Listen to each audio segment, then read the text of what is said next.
Hello movie lovers. आज हम explain करने वाले हैं एक ऐसे प्लेनेट की कहानी जहां सत्ता से लेकर परिवार तक सब कुछ महिलाओं के हाथ में है। ये महिलाओं की दुनिया है जहां आदमियों को गुलाम बनाकर रखा जाता है और इनका काम होता है पॉपुलेशन बढ़ाना और मजदूरी करना। कैसे एडम और जैक इस दुनिया में पहुंचे, इस प्लेनेट को किससे खतरा है, क्या है इस प्लेनेट की असली सच्चाई, आइए फटाफट से जानने की कोशिश करते हैं। दोस्तों, कहानी की शुरुआत होती है फ्यूचर के वर्ष 2802 से, जहां एक स्पेसशिप में दो एस्ट्रोनॉट्स सफर कर रहे थे। इनमें एक का नाम था एडम, वहीं दूसरा था जैक। इन दोनों को एक खास मकसद के लिए पृथ्वी से दूर दूसरे ग्रह पर भेजा रहा था, जिसका नाम था एंट्रेंस। इन्हें वहां इसलिए भेजा जा रहा था क्योंकि वहां इंसानों का रहना पॉसिबल था, और जानकारी ये भी मिली थी कि उस ग्रह पर अभी भी इंसान रहते हैं। दरअसल ये लोग एंट्रेंस प्लेनेट पर इसलिए जा रहे थे ताकि वहाँ की औरतों को पृथ्वी पर ला सके और उनके साथ संबंध बनाकर पॉपुलेशन में इजाफा कर सके, क्योंकि पृथ्वी की जो औरतें थीं वो एक वायरस का शिकार हो गई थीं, जिससे उनका फैमिली को आगे बढ़ाना नामुमकिन था। यही वजह थी कि पृथ्वी की आबादी धीरे धीरे खत्म होती जा रही थी।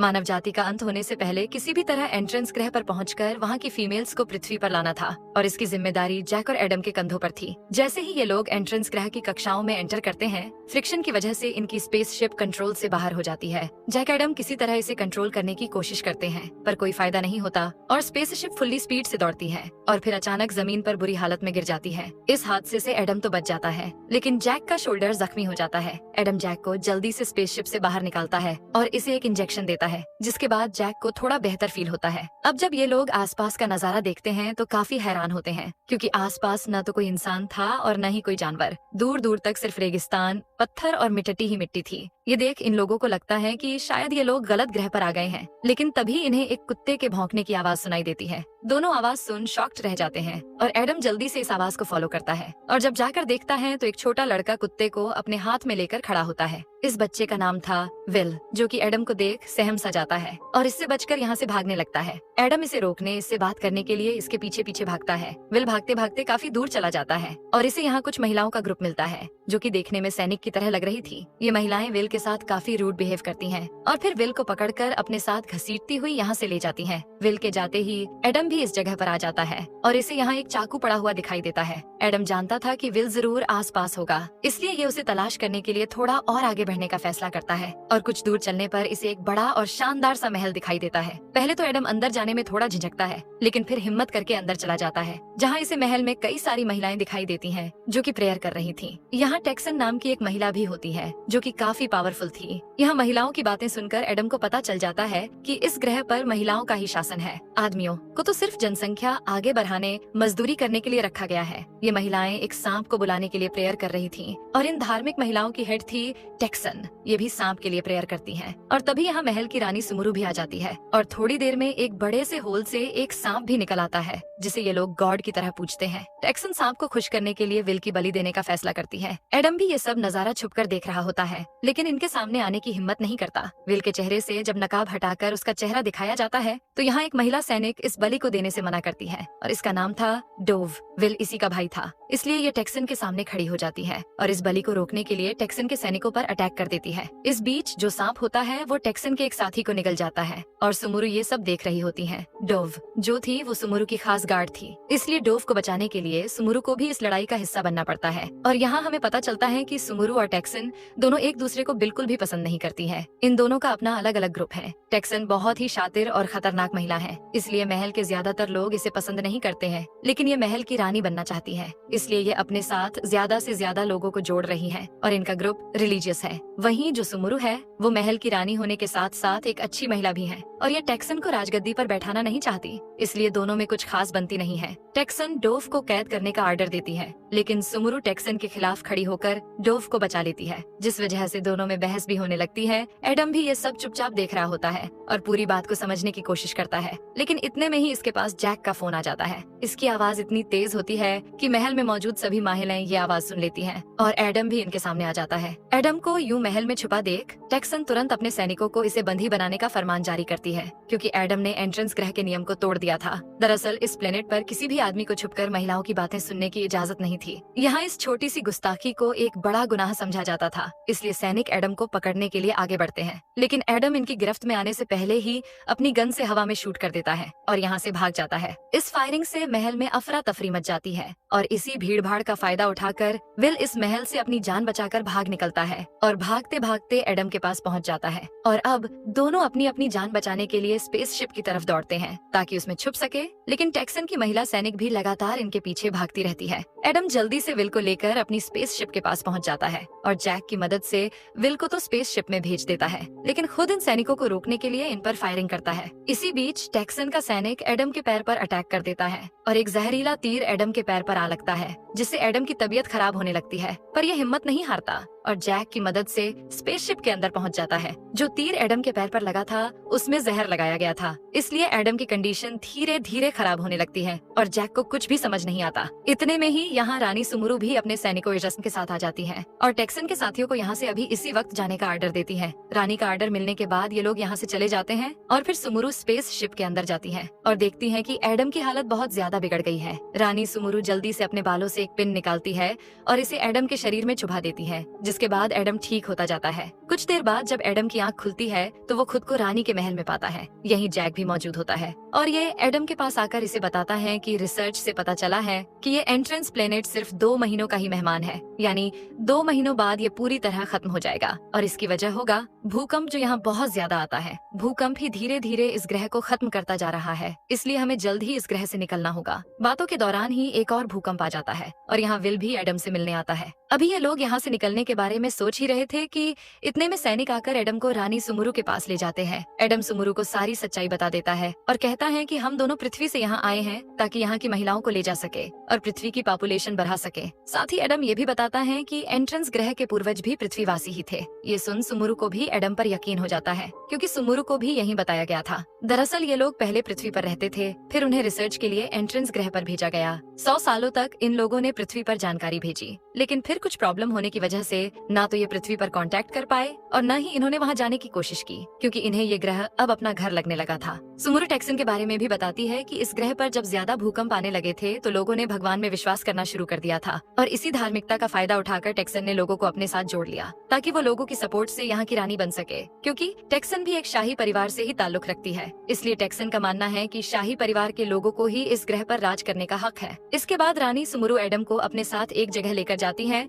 जहाँ सिर्फ आदमी ही आदमी थे और इनसे यहाँ मेहनत मजदूरी कराई जा रही थी। ये लोग पत्थर तोड़ने का काम कर रहे थे। सुमुरु आदमियों की इस हालत के बारे में बताते हुए कहती है कि एक दिन यहाँ आदमियों ने आसमान में सफेद रोशनी को देखा था, जिसके बाद इन्हें गुलाम बना दिया गया, क्योंकि यहाँ की महिलाओं का मानना था कि आदमी ही हर परेशानी का कारण है। यही वजह है कि इस ग्रह पर महिलाएं राज करती हैं, जबकि पुरुष सिर्फ काम और पॉपुलेशन बढ़ाने में हेल्प करते हैं। और तो और आदमियों को सांप को बलि देने के लिए भी इस्तेमाल किया जाता है। आदमियों की यह हालत देख एडम को बहुत गुस्सा आता है और ये सुमुरु से मिसबिहेव करने लगता है, जिसे देख रानी सुमुरु भी काफी गुस्सा हो जाती है और एडम को जोरदार पंच मारकर सबक सिखाती है और फिर अपने सैनिकों से इसे बंदी बनाकर जेल में बंद करवा देती है। जब सुमुरु के सैनिक एडम को बंदी बनाकर जेल की तरफ ले जा रहे होते हैं तो तभी रास्ते में इन पर हमला हो जाता है और ये हमला टेक्सन का ग्रुप करता है। टेक्सन के साथ ही सुमुरु के सभी साथियों को मौत की नींद सुला देते हैं और फिर एडम को अपने साथ ले जाते हैं और टेक्सन के सामने पेश करते हैं। इस हमले की वजह से विल की बहन डोव की हालत भी बहुत खराब हो जाती है, जिसे देख विल काफी डर जाता है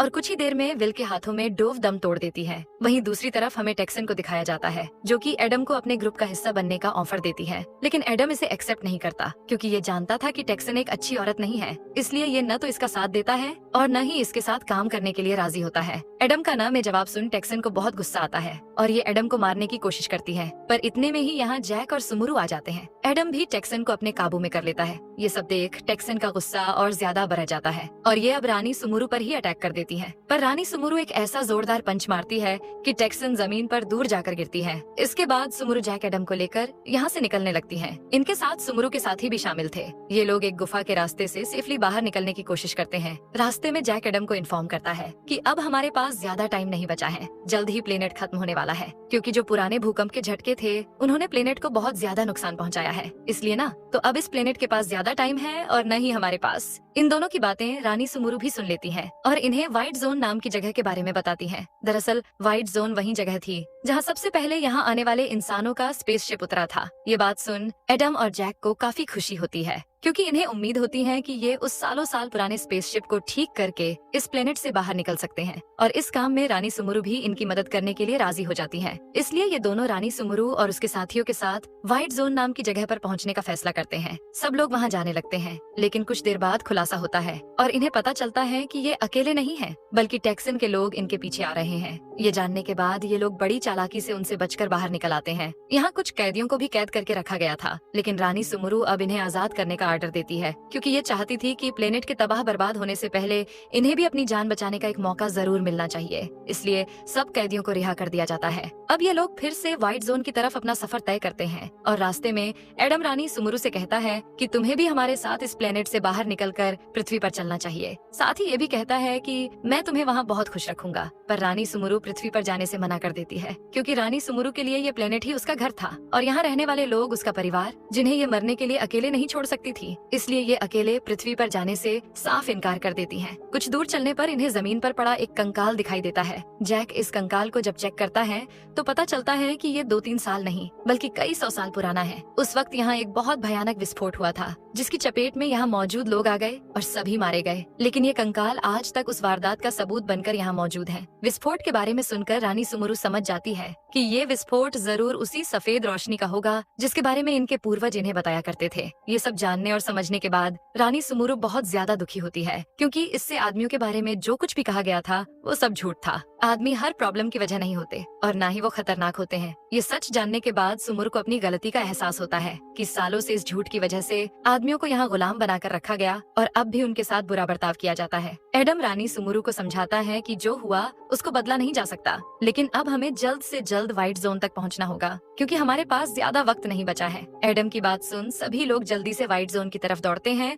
और व्हाइट जोन में आ जाते हैं। दरअसल व्हाइट जोन भी एक स्पेस शिप थी। जैक सबसे पहले स्पेस शिप का इंजन चेक करता है। इधर एडम सुमुरु के साथ मिलकर दूसरे पार्ट्स को चेक करता है। कुछ देर की मेहनत के बाद आखिरकार जैक और एडम इस स्पेस शिप को ठीक कर लेते हैं और ये चालू हो जाता है, जिसे देख सब लोग बहुत खुश होते हैं। पर तभी इनकी खुशी पर ब्रेक लगाने आ जाती है टेक्सन, जो कि सपोर्ट में अपने गार्ड्स भी लेकर आई थी। टेक्सन अपने साथियों की मदद से न सिर्फ इन लोगों पर हमला करती है, बल्कि इस स्पेसशिप को भी डिस्ट्रॉय करने की कोशिश करती है। स्पेसशिप को बचाने के लिए सुमुरु भी सामने आ जाती है और जैक एडम के साथ मिलकर इन लोगों पर हमला करने लगती है। इस तरह दोनों ग्रुप्स के बीच जोरदार लड़ाई होने लगती है। एडम अपनी हाई टेक गन से टेक्सन के सभी साथियों को मार गिराता है, पर टेक्सन अब भी इनके सामने नहीं झुकती है, बल्कि ये सुमुरु को मारने की कोशिश करती है। रानी सुमुरु भी इसे अच्छे से सबक सिखाने का फैसला करती है और दोनों मैदान में आ जाती है। रानी सुमुरु लड़ाई में काफी परफेक्ट थी, इसलिए ये टेक्सन पर भारी पड़ने लगती है, लेकिन टेक्सन भी अपनी पावर का इस्तेमाल कर सुमुरु का डटकर मुकाबला करती है और जैसे ही सुमुरु को मारने के लिए इसकी तरफ बढ़ती है तो एडम बीच में आ जाता है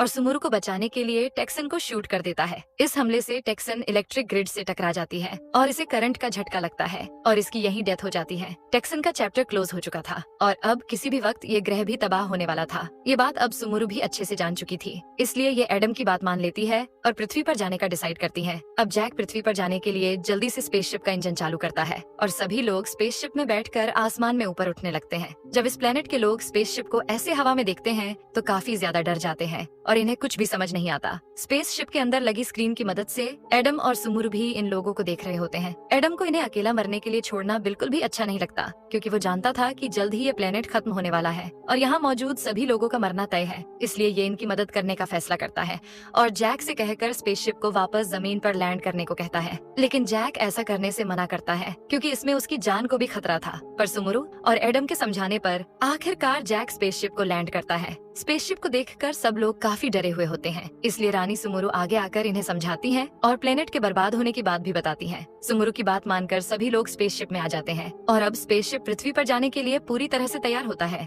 लेकिन तभी यहाँ स्नेक गॉड आ जाता है, जो कि स्पेसशिप पर अटैक कर देता है और इसे नुकसान पहुँचाने लगता है, जिससे स्पेसशिप सही से काम नहीं कर पाता। ये देख जैक इंजन स्टार्ट करता है और स्पेसशिप से जैसे ही आग की लपटें बाहर निकलती हैं, ये सांप झलकर मारा जाता है और फिर ये सभी लोग स्पेसशिप में बैठकर पृथ्वी की तरफ निकल जाते हैं और इसी के साथ मूवी की हैप्पी एंडिंग होती है। तो दोस्तों, कैसी लगी आपको ये इंटरेस्टिंग मूवी? मिलते हैं नेक्स्ट वीडियो में, तब तक के लिए अपना ध्यान रखिए और खुश रहे। Bye bye.